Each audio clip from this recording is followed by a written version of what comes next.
It just dawned on me, I did not do a video for this called Banjolin, or a Mando Banjo. It's a mandolin slash banjo, and I bought it at an antique store. And so I have another one, a 1910, over here on the wall that's really old. I think it's a Gretsch. I think the emblem up there is an old Gretsch emblem. But anyway, stole rings hooks from that in order to make that one. And ordered new strings. I had to order a new tailpiece because it didn't have a tailpiece. So not all the hooks here are here.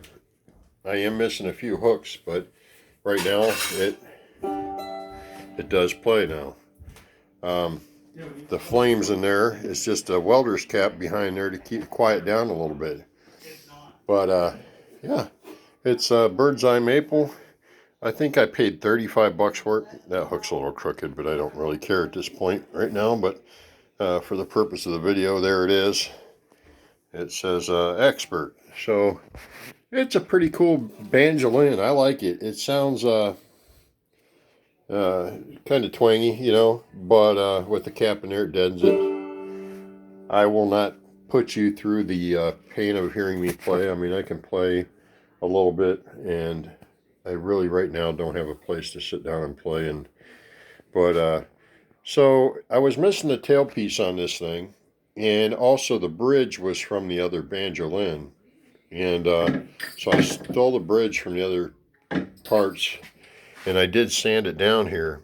And when I was playing it, I was getting a horrible vibration, and I found out that these nuts on here were loose, and what was happening when you'd strum it, you get a bad vibration, or pick it, you get some vibration. I'm like, where the heck is the sound coming from? It was actually these were reverberating through the head. But this is a Schmacula head. The guy's out of West Virginia, really great guy. I can't remember right off the top of my head where he's out of in West Virginia. I know it's close to Webster, Braxton County, maybe. Don't quote me on that. Anyway, so I ordered the Schmacula head. I had ordered one for the other one, but it was the wrong size for that one. Tried it on this. It was too small for this one. So I ordered a new head, put this head on here. It cost me 20 bucks. The strings were like $6 off Stuart Mac. The keys are original. But when I got this from Stuart Mac, the clamshell guard or tailpiece, it wouldn't have fit. So right there is all it was. Well, it had to come down here to that nut. So what's a blacksmith do when he don't have the right part out of metal? He makes one. So it ain't the prettiest. It's a little crooked. I could even that up a little bit, but you see it says T. Roby on there.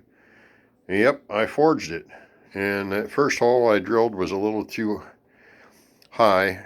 I was not taking measurements. I was winging it, eyeballing it. So took a piece of paper and kind of folded it, and then laid it on a piece of metal and traced it out with a magic marker and made the tailpiece. So now it works. So maybe later I'll make a fancier one, forge a nice one. But hey, it works and it plays.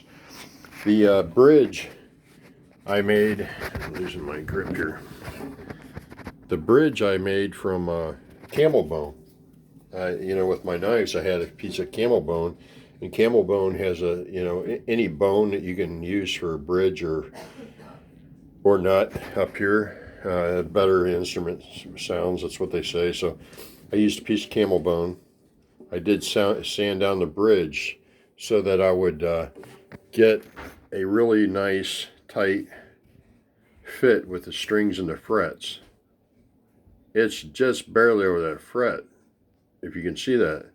So it plays really good, and you got a good action on it. So I'm happy. It's pretty cool. I enjoy it, and I would advise anybody, if you find something that you like and it needs some work, buy it, fix it up, spend a little bit of time, a little bit of elbow grease, and it really cost me. Let's see, paid 35 bucks for it. I don't even know what make this is. can't remember who. I looked up expert. I can't remember who they said. But anyway, you spend $35 on something that needs some work. You know, even a fiddle. My aunt bought my dad a fiddle at a garage sale. It sat under his bed for years. And I took it down to my buddy Rick Campbell. He's a really good bluegrass player. And those of you who know me know Rick Campbell most likely. But took it down to him, and he put a bridge on it. I don't know why I'm so blurry. I was trying to fix that, but put a new bridge on it, and it's a nice sounding copy of a Stradivarius. I'm going to try to wipe that lens off again.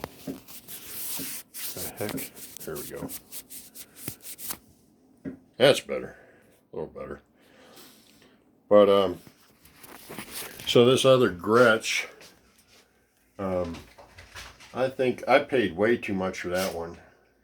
I paid $125, and I saw that after I sent it, it had a crack in the neck.